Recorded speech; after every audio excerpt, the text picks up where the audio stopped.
What's up, guys? What's up, Draymond?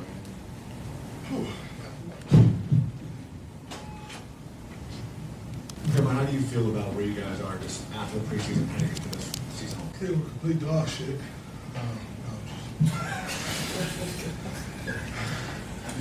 I feel pretty good where we are, you know.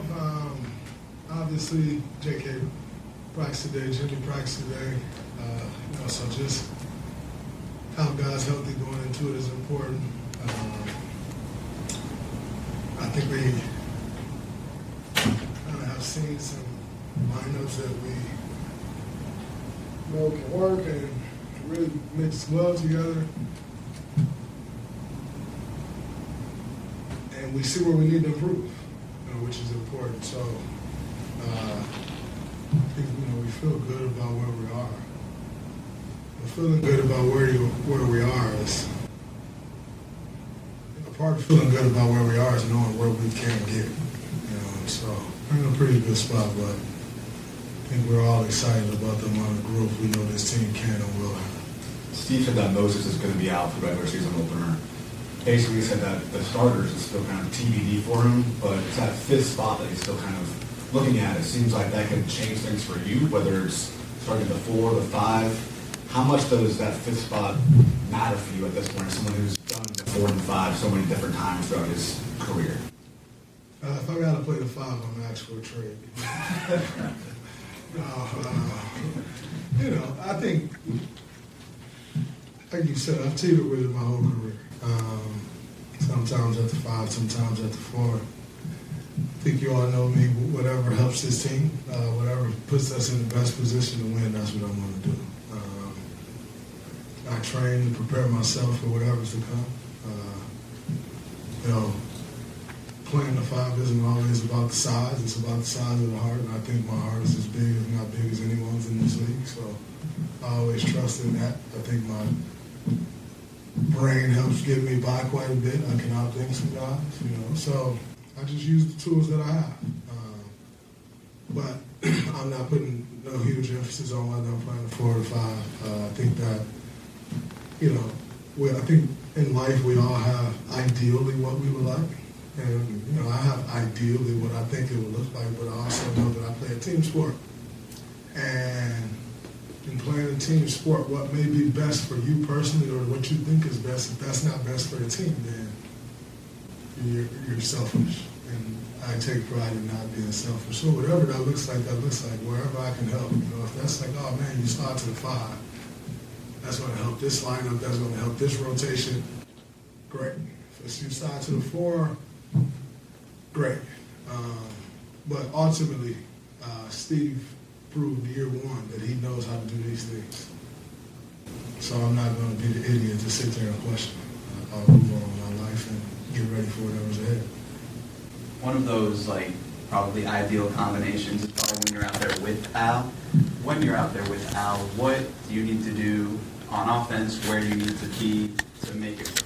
I'm still figuring that out, honestly. I think that's what it's about, right? Like when you say the possibilities and see some lineups that can work, but also where they can go, like, we're still figuring each other out. We're still figuring out what's best. We're still figuring out, you know, who's playing the trail spot, who's getting to the corner, who's getting to the dunk. Like, we're still figuring all that stuff out. What I will say is I always take it upon myself to be the one to figure it out. Like, I don't want anyone else to have to figure that out. You know, I don't want Al trying to figure out, like, man, what space should I be in? I'll rag my brain to figure out where I should be, you know, and kind of fill in around everyone else. So that's a work in progress, but defensively is exciting. I think we have a great chemistry defensively where, you know, sometimes it can allow me to just roam.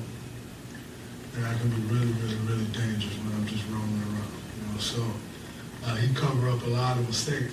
And then also me adjusting my mindset and knowing, like, I don't have to cover up every mistake, right? Because all of a sudden, if you're me and you're trying to cover up every mistake and Al's there to cover up the mistake, now you got 2 people in one spot, and that's going to put our defense at a disadvantage, you know. And so selfishly and unselfishly, I have to figure that out. And knowing, all right, you don't have to cover up everything because Al's going to cover that too, and kind of fill in where I need to fill in there. So it's a lot of figuring out, but it's fun. I enjoy it. It's like a chess match. You know, you put the piece there. Move my pawn, get my bishop out like that. It's kind of a lot like that, you know. So I enjoy it, but like I said, what's exciting about it is I know once we figure it out, it's dangerous. And while we're figuring it out, we're still pretty good, so it works. You said you're still figuring it out, but how much progress do you feel like you've made since just the beginning of training camp in terms of learning how to play with him or getting to play with him? Do you feel like you're close to figuring it out? Or? Well, I think, I like to think of myself as a pretty smart basketball player, and I was smart as hell, you know, so, you will hear from time to time guys say, man, that guy is easy to play with. I was an easy basketball player to play with, you know, and so it's not like it's like rocket science figuring it out, you know, it's more about comfortability, you know, like where are you more comfortable? Are you more comfortable on the right side or left side? Are you more comfortable above the break in the corner?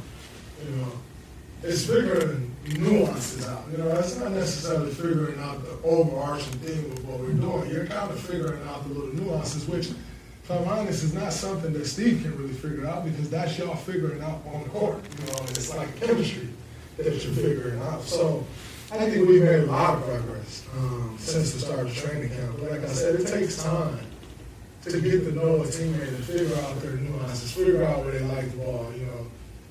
Is it a bounce pass? Is it throwing it up in the air, right? Like for certain teammates. You know? And so it's just figuring out little stuff like that. And that stuff, like I said, it just takes a little time. We haven't had enough time to quite figure it out, but we're figuring it out and it won't take long. Draymond, I don't know whether you saw it or not, but like a week ago, Pods came out and was like, I want to earn the trust of everybody so that Steph and Draymond can go to Joe and Mike and say, hey, we can leave it with him down the line.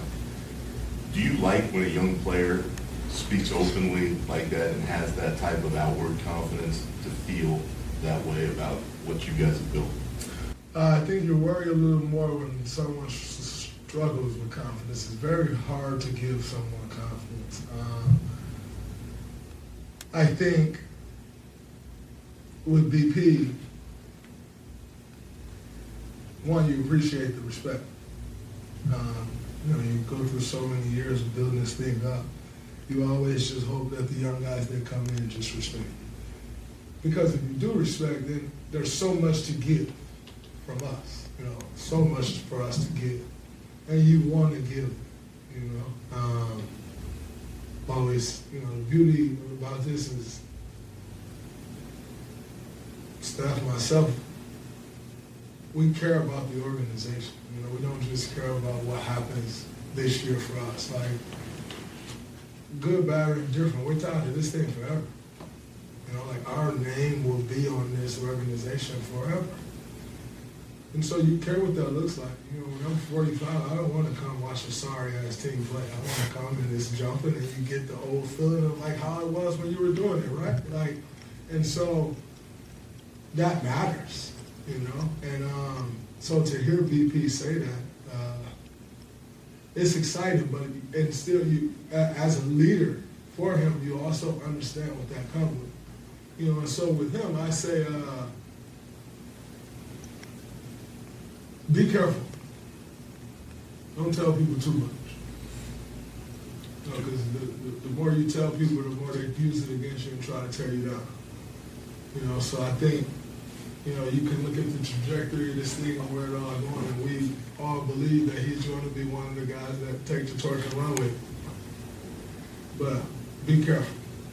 Don't give people too much, because the moment you have a bad game, you know, something that our young guys haven't had to deal with because we're here is like when things go wrong, they don't get crushed. We get crushed, right? But like we've gotten crushed for years, so it's fine. Like when you first start going through that, that's a different thing that you have to deal with. And I think one of the benefits of being a young guy here is you haven't really had to experience that. And I don't want him to experience that before he has to, you know, because that's a heavy weight. And if you don't have to go through that, like, leave it where it's at.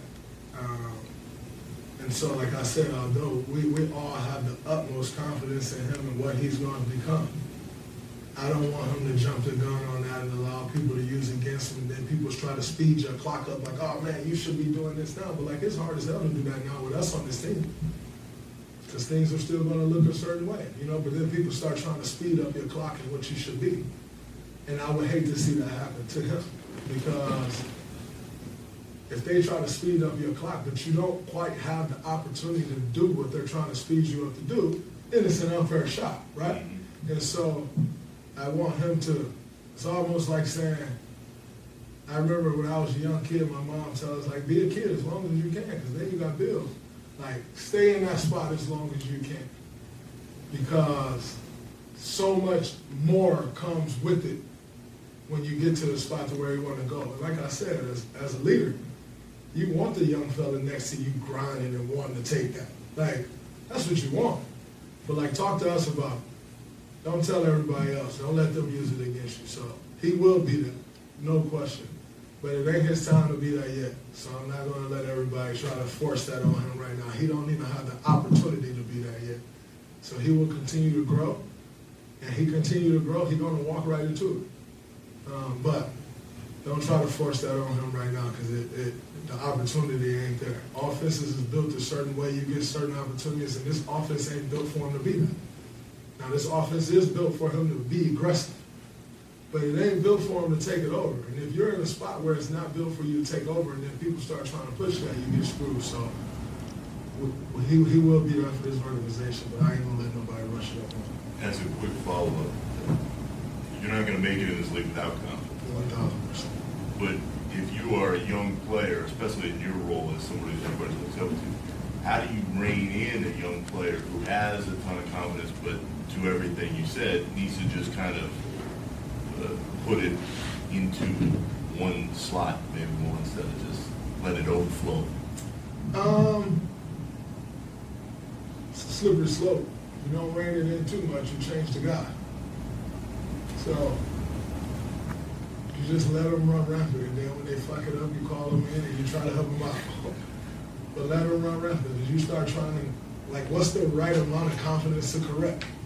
I don't know that answer, and I don't think anyone knows that answer, right? You only have what you think about, and then you try to turn it into that. But what if that's too much? You know? And so I take the opposite approach. Let them run rampant. Let his confidence overflow, and then you help them where you see fit. But trying to change confidence, you can't give someone confidence. So if you take it away, are you just giving it back? No, you can't just give it back. So I'd rather let his confidence go through the roof and out the world. And then if you need to help pull it back in, that's what you do. You build a relationship so that you have the respect to bring it back in some. But that's because it went over, right? Like, but just trying to correct it. I agree with people having confidence. You should have confidence. You worked your ass off to have confidence. So there's no correcting it, nor should you try. All right, last one, Dalton, over here. To kind of keep the Brandin thing going, he had that game a week ago in LA, I think it was, when he scored 23, 10 to 16, scoring at all three levels. We know he can play with you, Steph, Jimmy. He's that connector that Steve calls him.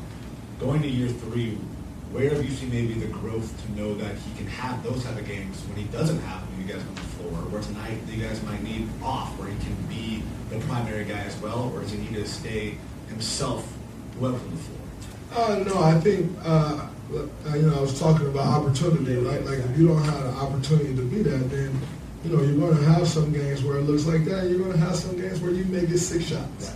That's just the way it goes. But I think, for him, you want him to be aggressive. And if we're not on the floor, you want him to be even more aggressive, but you also want him to play within himself. You don't want to kind of put this whole thing on him like, hey, man, those guys out, we need you to go for 40. Like, that's not even the brand of basketball we play around, So I think it's more of an onus on him. Okay, everybody's out. What position do I need to get JK in? All right, all those guys are out. I'm looking for Buddy a shot. What can I call? It's different things like that. It's not like we need him to go out there and all of a sudden turn into Steph Curry. That's not a realistic feat. you're going to go turn into Kevin Durant. No one has, right? Like that's just not a realistic thing. He's not going to go out there tomorrow and be Jimmy Butler. Like, that ain't real, right? But the growth that you want to see is like, you see a young pitcher in the majors. They're not really talking about whether he can throw a fastball or a slider or a changeup. They're talking about the sequencing of his pitching, right? Like, oh man, he went slider there, now he's going to go change up and he's going to finish him off with a fastball, right? Like, you see the OGs talking to him about the sequencing. Not necessarily, man, your fastball was a little off. Like, no, you know how to throw a fastball, he wouldn't be there. But the sequencing can always get better, so you see that. And that's what you want to see from a VP. A young guy, you want to see him, all right, I got those guys out. How can I unlock JK to get him 20 tonight, 25 tonight, so that he can carry this part? That's what you want to see. Learning the play calls, learning the playbook, knowing, man, this team is doing this to us. If I call this play, that's going to open this up. Now when I open that up, I can get to this thing, right? Like, that's the growth you want to see. Not necessarily him going out there chucking up 30 shots because we're not out there. Like, that's not beneficial for him or anyone else. Thanks, sir. Cool. Thank you. No Main problem. takeaway today was?